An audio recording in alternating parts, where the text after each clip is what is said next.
મુખ્યમંત્રી ભૂપેન્દ્ર પટેલે મતદાર યાદી સુધારણા માટે ભર્યું ફોર્મ। મુખ્યમંત્રી ભૂપેન્દ્ર પટેલે સોશિયલ મીડિયાના માધ્યમથી આપી જાણકારી। મતદાર યાદી સુધારણા માટે આ કામગીરી ખૂબ અગત્યની। ચૂંટણી અને મતદાનની પ્રક્રિયા વધુ પારદર્શી બનશે।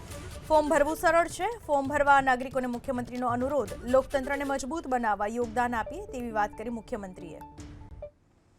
મુખ્યમંત્રી ભૂપેન્દ્ર પટેલ જેમણે મતદાર યાદી સુધારણા માટેનું ફોર્મ ભર્યું અને તેમણે જણાવ્યું કે આ રીતે ફોર્મ ભરવું જરૂરી છે। એક નાગરિક તરીકે પોતાની ફરજ અદા કરવી જરૂરી છે।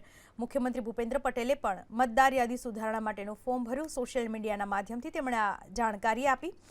મતદાર યાદી સુધારણા માટે આ કામગીરી ખૂબ અગત્યની। ચૂંટણી અને મતદાનની પ્રક્રિયા આ કામગીરીથી વધુ પારદર્શી બની શકશે અને સાથે જ ફોર્મ ભરવું પણ એટલું જ સરળ છે।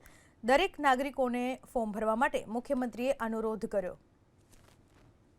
મુખ્યમંત્રી ભૂપેન્દ્ર પટેલે મતદાર યાદી સુધારણા માટે ભર્યું ફોર્મ। મુખ્યમંત્રી ભૂપેન્દ્ર પટેલે સોશિયલ મીડિયાના માધ્યમથી આપી જાણકારી। મતદાર યાદી સુધારણા માટે આ કામગીરી ખૂબ અગત્યની। ચૂંટણી અને મતદાનની પ્રક્રિયા વધુ પારદર્શી બનશે